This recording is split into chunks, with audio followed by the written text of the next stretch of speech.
In today's video, how to get a six-pack in 1 month.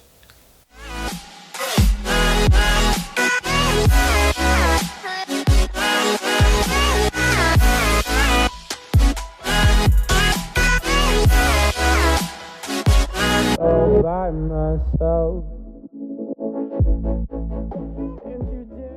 Hey guys, what's going on? This is Paul Ravella from ProPhysique.com, and it has finally happened. The weather here in Florida is finally cold enough where I get to wear a hoodie. And guess what? We finally have our own line of hoodies. So if anyone out there is interested in getting some Pro Physique apparel, very limited supply, but these are now available on our website, which I'll link below. Also have some tank tops and some t-shirts. Now, a while back I asked you guys if you'd be interested in some apparel that kind of binds us, kind of, keeps us together as a community. So I created a shirt specifically for my YouTube fam, where it just says Stronger Together with the Pro Physique logo. So I'll put some pictures here on the screen so you can see what that looks like. If you'd be interested, I'd love for you to grab one. However, no pressure. This is just totally for fun, and if it's something that we guys can kind of enjoy, and when I get to see you guys out in public, we can kind of bump fists and be proud that we're a strong community together. So today's question, well, it's the topic. It's how can you get a six-pack in 1 month? And before anybody gets worried, if you're really out of shape, it ain't happening. But I'm gonna talk about how to take the steps based on the question that I got from my Instagram direct message. So thank you guys for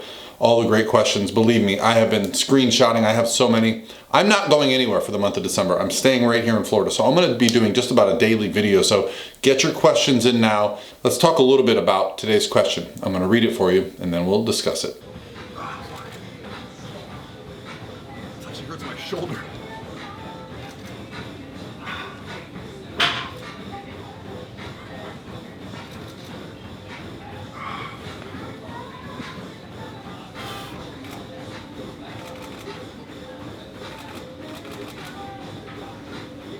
Got enough of those, you think? I am 160 pounds and around 13% body fat. Since I'm in college and I eat the dining hall mostly, I do not track my calories right now, but I try to eat healthy always. I usually eat protein and veggies. I lift 5 times per week. I play tennis 3 times per week. I looked at my average steps over the past month and it was about 10,000 a day. My goal is to have a six-pack in 1 month, and I was wondering what advice you could give me. Well, first things first, if you're lifting 5 days a week, playing tennis and getting 10,000 steps, you are likely burning a lot of calories, especially as a young guy in college.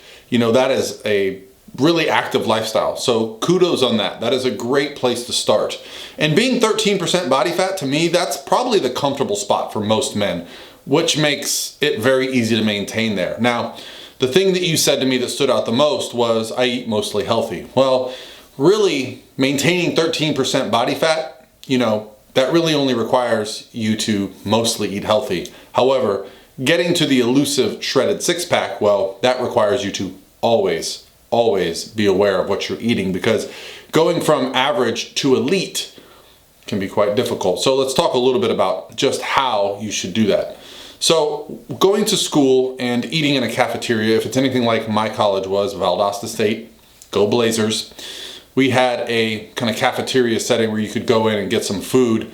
And tracking for me back then probably would have been pretty difficult. Why? Well, because it was the 90s and we didn't have the internet.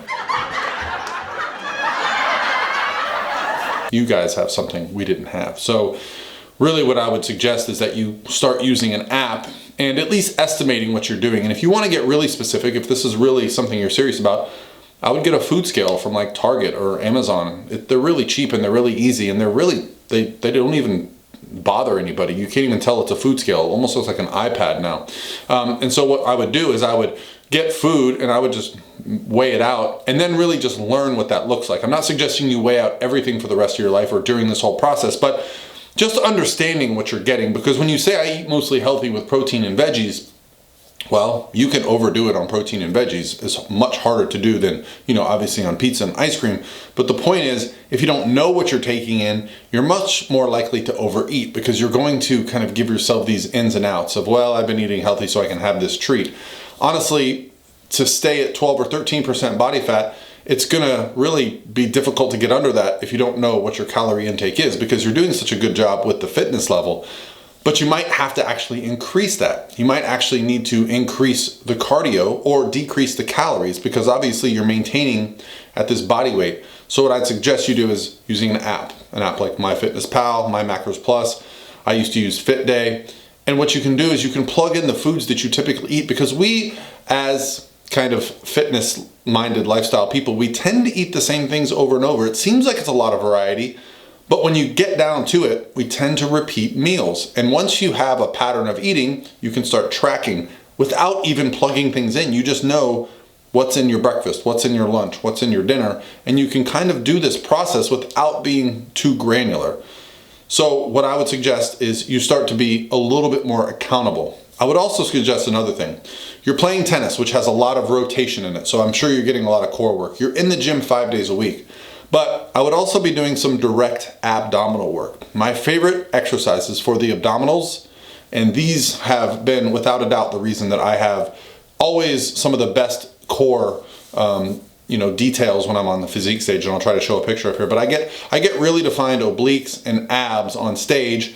And I think a lot of that has to do with the fact that I played sports my whole life. I was a baseball player, basketball player, volleyball player. I did a lot of running and jumping. So I think engaging the core my whole life. But my favorite exercises for really developing, and I always feel like this helps, is decline sit-ups.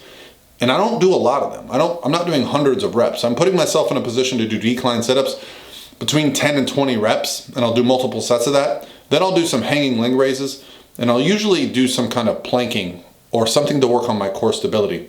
And then one other variety that I really like is a hanging cable crunch, right? You grab the cable above your head and you do some crunches, and you really try to isolate the rectus abdominis contracting and expanding, okay?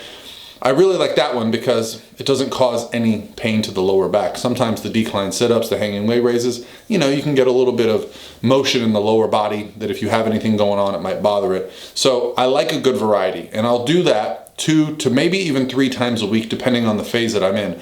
But increasing the hypertrophy of those muscles as you get leaner can often help bring out the details that you're looking for. Now let's talk about where your weight needs to be. At 160 pounds, I did some rough calculations at 13% body fat. That's around 20 pounds of body fat. So I estimate that you need to get to about 150. That's right, 150 pounds. Doesn't sound like a lot, but when you're going from 13% to 7 to 8% body fat, it gets really difficult. Why? Because your mind is going to play tricks on you. Your mind is going to tell you that you need to eat because you're losing muscle.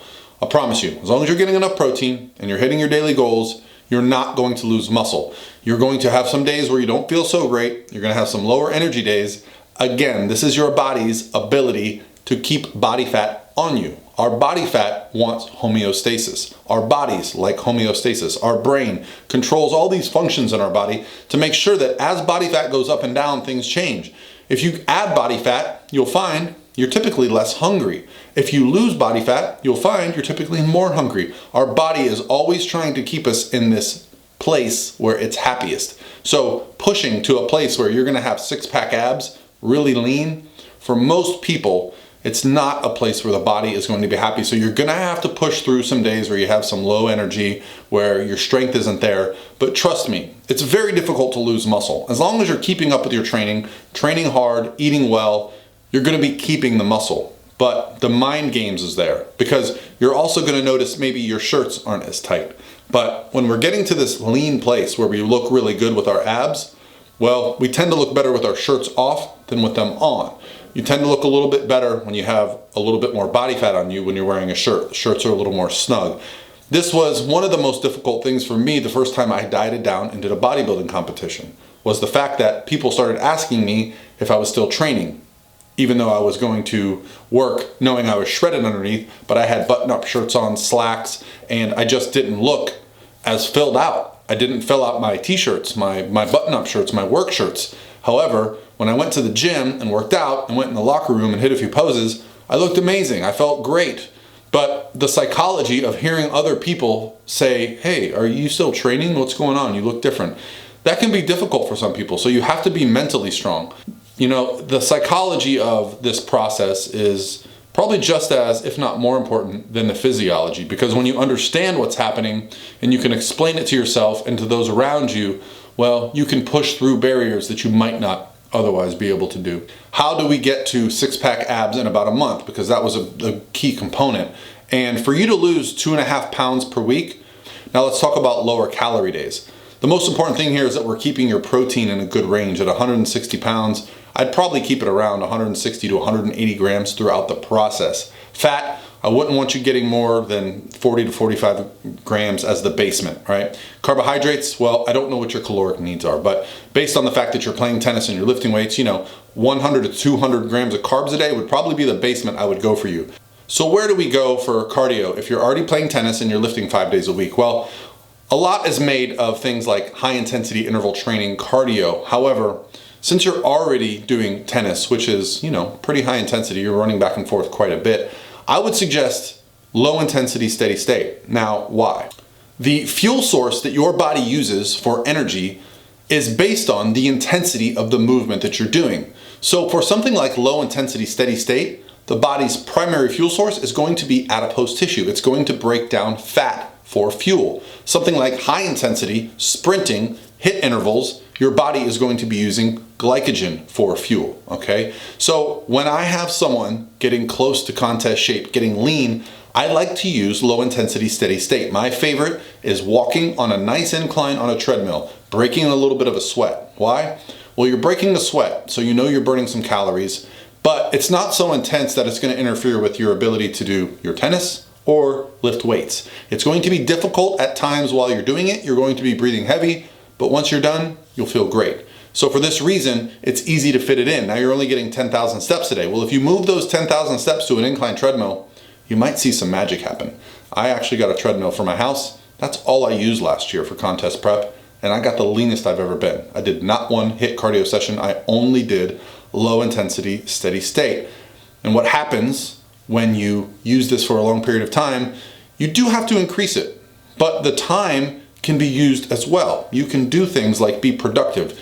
One of my clients actually used a walking desk this year for all his prep. I like to put on something on either Netflix or YouTube and just listen and learn while I'm walking. So it's not a complete waste of time.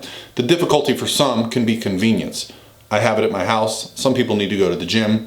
But if you don't have access to an incline treadmill, you can just walk swiftly outdoors, getting more steps. It all comes down to what you have available. But it doesn't really matter unless you're being accountable with your diet, with your cardio, okay? And for that reason, losing 2.5 pounds a week is going to require you get pretty specific.